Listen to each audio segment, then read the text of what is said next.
Bueno, hola, ¿cómo están? Estamos en esta clase 4 ya de la materia y lo que tenemos para trabajar para hoy es la concepción o la mirada que vamos a tener de las tecnologías de comunicación en la materia y desde qué autores las vamos a pensar. Ya la semana pasada empezaron ustedes leyendo el capítulo 3 de Silverstone, donde plantea una aproximación a las tecnologías, a cómo pensarlas, ¿sí? Bien. Hoy el capítulo que tenemos que trabajar es el de Raymond Williams, el capítulo 4. Y siguiendo a este autor, vamos a entender que las tecnologías son creaciones sociales que se desarrollan y usan en contextos sociales, económicos y políticos específicos, ¿sí? Pero no solamente el uso, sino también el desarrollo, y ahora vamos a ir con esto, y que están atravesadas por las condiciones materiales y las relaciones de producción, ¿sí? Si nosotros tuviéramos que ubicar a Raymond Williams en un mapa de autores, es un autor inglés, es un autor que se ubica en los estudios culturales de comunicación, en lo que se conoció como el Círculo de Birmingham, y es del materialismo cultural, es decir, son marxistas, pero que consideran no solo la determinación económica, sino los procesos culturales, un poco dentro del marxismo una complejización de la mirada, por eso se los conoce como estudios culturales. Y desde esta mirada marxista, siempre este autor va a poner en relación los contextos de producción, las relaciones de producción, es decir, las condiciones materiales que se dan en un momento histórico para que se desarrollen y se usen tecnologías. Y tengan en cuenta esto, no está pensando solamente que los usos son distintos de acuerdo a estos contextos, sino que también se da la posibilidad del desarrollo de determinadas tecnologías a partir de determinados contextos. Por ejemplo, ya les habíamos comentado que las técnicas de impresión se habían desarrollado en China 200 años, es decir, 2 siglos antes de lo que se conoce como el desarrollo de la imprenta de Gutenberg. Sin embargo, el uso que se le había dado en China a esas técnicas, a esa tecnología de la impresión, era para el acuñamiento de monedas, de papel moneda, ¿sí?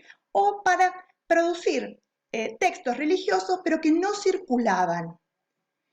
Nosotros podemos pensar en el desarrollo de la imprenta moderna, como la conocemos en el sentido actual, a partir de que se dan un montón de procesos que tienen que ver con todo esto que trabajábamos con Federici, con la colonización, con la búsqueda de nuevos mercados, con lo que ustedes trabajaban en el texto de Thompson respecto de la transformación del sistema productivo, ¿sí? De un sistema productivo de subsistencia a un sistema de acumulación. Y es ahí donde la imprenta empieza a tener sentido y se desarrolla como una tecnología para la producción en serie de libros y para la consolidación de una industria cultural en un marco capitalista, ¿sí? En un marco capitalista donde todo empieza a ser mercancía. ¿Entienden esta situación entre cómo se relaciona con las condiciones materiales y con las relaciones de producción? ¿Sí?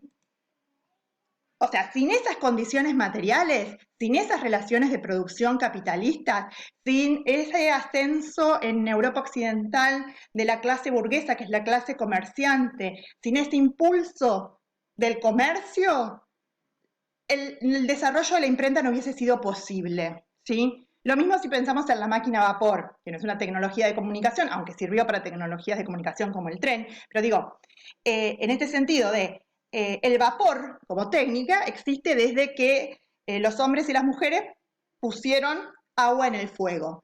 Sin embargo, no, el vapor solo no produce la revolución industrial. Se necesitan las relaciones de producción y las condiciones materiales que generen mercados, que produzcan migraciones del campo a la ciudad para ir a trabajar en las industrias, mercados a quienes venderlos, la clase burguesa que acumula para que esa máquina a vapor se ponga en la producción textil y se desarrolle esa tecnología, ¿sí? Entonces siempre las tecnologías están en relación con esas condiciones materiales. Es un poco lo que dice Silverstone, y que se lo pusimos acá en esta plaquita, que surgen de procesos complejos, o sea, de complejos procesos de diseño y desarrollo que están en sí mismos inmersos en las actividades de instituciones e individuos limitados y promovidos por la sociedad y la historia. Y es lo que dice es que nuevos mecanismos se construyen sobre los cimientos de los viejos, es decir, no surgen plenamente desarrollados ni perfectamente formados, ¿sí? Tampoco se sabe cómo se institucionalizarán y utilizarán, y menos aún qué consecuencias van a tener para la vida social o económica o política. ¿Esto qué nos corre? Nos corre del determinismo de la causa y el efecto, es decir, surgen, se desarrollan basándose en desarrollos previos relacionadas con los contextos, con las condiciones de producción, con las relaciones sociales y políticas, y además son usadas, ¿sí?, también de acuerdo a esos contextos. Entonces, a partir de acá vemos que las tecnologías no son solo la técnica, no es solo el aparato. Cuando hablamos de el celular no estamos hablando solamente del aparato celular, sino también del marco de conocimientos y ahí de vuelta para sus desarrollos y usos. Es decir, lo que hay que saber, ¿sí?, lo que hay que tener previo, ¿sí?, para que se pueda desarrollar, diseñar esa tecnología, y también los saberes que tenemos que tener para hacer usos de esas tecnologías.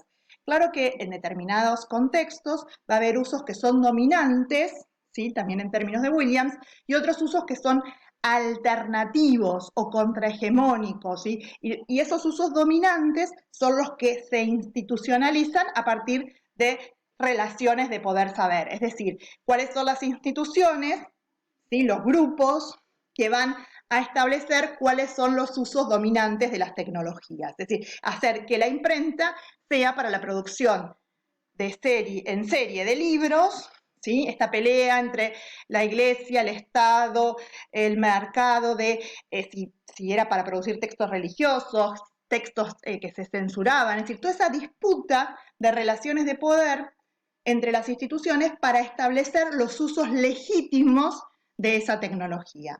Bueno, y en este sentido también implica lo material, artefactual, ¿sí?, el aparato, pero también lo cultural simbólico. Y bueno, se articulan en contextos de apropiación y uso y requieren de saberes, lógicas y competencias, que es un poco lo que vamos a trabajar con esos materiales, con el material del monje, la ayuda de escritorio, y un material del uso de un teléfono a disco en el contexto actual, para ver cómo entran en juego estas ideas de cómo entran en juego estos saberes que tenemos que tener para usar las tecnologías, ¿sí? No hay saberes que vengan dados. Esto a veces uno dice, ay, las niñas usan la tecnología naturalmente. No, las tecnologías ya están naturalizadas, que no es lo mismo que sean naturales. Es decir, pueden agarrar un celular y pasar las pantallas porque ven en su contexto a muchos y muchos otros que lo hacen. Entonces, eso es una práctica y un uso naturalizado. Ahora, fíjense lo que pasa con un niño si le dan un mouse, por ejemplo. Entonces, el uso de las tecnologías requiere de saberes, de marcos de conocimiento. Y algo que quiero aclarar, porque en el texto de Silverstone aparece esta idea de lo mágico, y Silverstone la nombra para criticarlo, ¿sí? Nosotros, cuando no conocemos, es decir, esta idea de la tecnología como caja negra, es decir, no conocemos cómo funciona, tendemos a naturalizar y a pensarla en tanto magia, pero no lo es, ¿sí? Es una construcción y una creación social que tiene lógicas de diseño y lógicas de uso. Bien, y bueno, esto que Silverstone piensa las tecnologías desde varias dimensiones, es decir, que están atravesadas por lo cultural, por lo económico-político, por la política, ¿sí? Y sí, esto de que son cosas sociales impregnadas de lo simbólico y vulnerables a las eternas paradojas y contradicciones de la vida social, tanto en su creación como en su uso. Y fíjense que tanto Williams como Silverstone, ¿sí?, todo el tiempo están estableciendo esta doble característica de las lógicas de diseño y las lógicas de uso. También hay lógicas de desarrollo, o sea, hay estructuras que vienen prefijadas en esas tecnologías. Pensemos en los software, es decir, que son diseñados con algunas características que permiten que se usen para determinadas cosas. Y después, del otro lado, están las lógicas de cómo hacemos usos de esos software, por ejemplo. Bien, y una cuestión que es importante remarcar, porque son dos miradas, Williams no las trabaja específicamente en este texto, pero la trabaja en otros textos, y Silverstone hace una mención, esto de no pensar a las tecnologías ni desde la tecnofobia ni desde la tecnofilia. Muchas veces tenemos este discurso tecnofóbico de que el pasado siempre fue mejor y que las tecnologías nos deshumanizan, ¿sí? Y esta idea del futuro distópico. Pensemos en la película Matrix, ¿no? Las tecnologías, las máquinas enfrentándose a los seres humanos. Esa es una mirada que desconoce a la tecnología como una creación social, que la plantea como externa, ¿sí? Que la plantea como no producida por las instituciones sociales de las que formamos parte. Y las pone como responsables y centra la responsabilidad en las tecnologías. Del otro lado están los tecnofílicos, que piensan que todo lo que tiene la tecnología son efectos positivos y que las tecnologías nos van a llevar a un mundo utópico, es decir, la idea de la panacea. Vamos a vivir en un mundo donde todo lo va a resolver la tecnología. Marshall McLuhan, que van a trabajar en los teóricos, tenía un poco esta mirada cuando decía que las máquinas y los automatismos iban a resolver todo por nosotros y entonces nosotros nos íbamos a poder dedicar a la contemplación. La mirada de McLuhan es más compleja, ya la van a ver en los teóricos, pero a veces tiene estas salidas que son un tanto tecnofílicas, en un contexto que era bastante tecnofóbico. Hay que decir eso de McLuhan, que le ponía ahí porotos a la tecnología, digamos. Pero bueno, ya lo vamos a trabajar más adelante. Lo que es importante remarcar ahora es que estas dos miradas son mediacéntricas, mediocéntricas, es decir, colocan a las tecnologías en el centro, ¿sí? Y que son lineales, porque están pensando desde la causa y el efecto.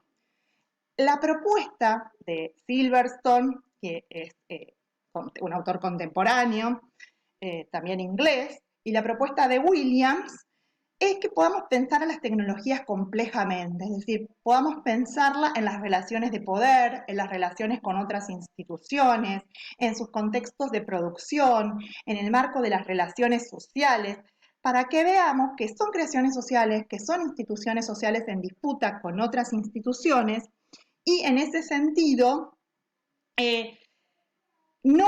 no son determinantes, ¿sí? No son ni la causa ni el efecto. Es una mirada más compleja.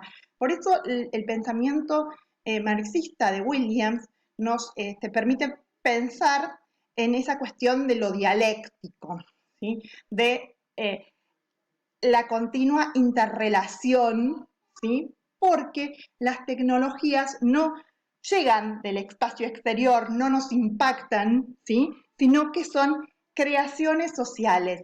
Y una cuestión que es muy importante es pensar que los hombres y las mujeres, que los seres humanos, siempre hemos sido creadores de tecnología. Así como decimos que somos seres simbólicos porque producimos lenguaje, también somos seres simbólicos porque producimos tecnología que contribuye a modificar, a transformar el entorno en el que vivimos. Desde los primeros cuencos, ¿sí? Para contener la comida, hasta el fuego, la rueda, hasta las tecnologías digitales que tenemos en la actualidad. Todas esas tecnologías han sido producidas y creadas socialmente en contextos sociohistóricos específicos y han sido usadas en esos contextos históricos. Bueno, esto es un poco un pantallazo por este texto de Williams que tienen que leer para hoy.